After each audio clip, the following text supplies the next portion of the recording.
जम्मू कश्मीर के अनंतनाग में वजीर कानून किरण रिजिजू पहुंचे हैं। उन्होंने कहा कि कश्मीर के कानूनी निजाम को सुधारा जा रहा है। कश्मीर की तारीख को जो दबा दिया गया था, मैंने उसे उजागर किया है, क्योंकि कश्मीर के लोगों ने बहुत परेशानियों का सामना किया है। वक्त आ गया है कि इसे सुधारा जाए। कश्मीर के लोग अब अमन और मोहब्बत चाहते हैं। हमने जराइम के लिए स्पेशल अदालत की तजवीज भी पेश की है। कश्मीर के लोगों ने बहुत जुल्म देखे हैं, बहुत तकलीफ़ें देखे हैं। अब वक्त आ गया है, कश्मीर के लोगों को मरम्मत करना चाहिए। कश्मीर के लोगों के जहन में प्यार चाहिए, मोहब्बत चाहिए, मदद चाहिए।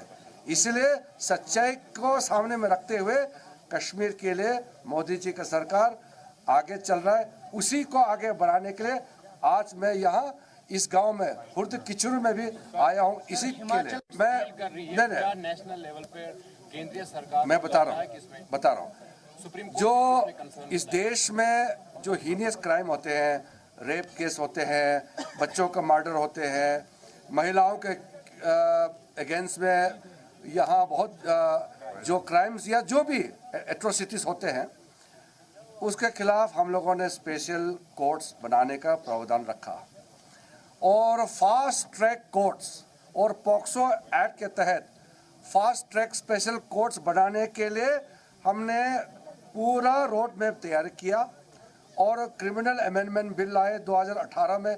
मैं खुद गृह राज्य मंत्री थे, मैंने ही इंट्रोड्यूस कराया था। मोदी जी का जो सोच को हमने पार्लियामेंट में बिल लेके आए, कानून बनाया।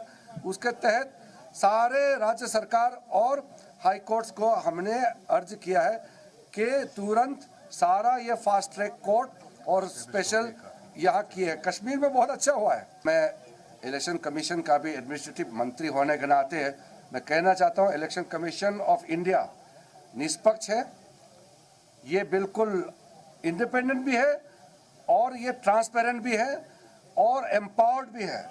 सरकार मदद करते हैं इलेक्शन कमीशन को, क्योंकि सरकार के सपोर्ट के बिना तो ना कोर्ट चल सकते हैं, ना कोई संस्था चल सकते हैं। उसका व्यवस्था करने का काम सरकार का होता है, हमारी ड्यूटी है।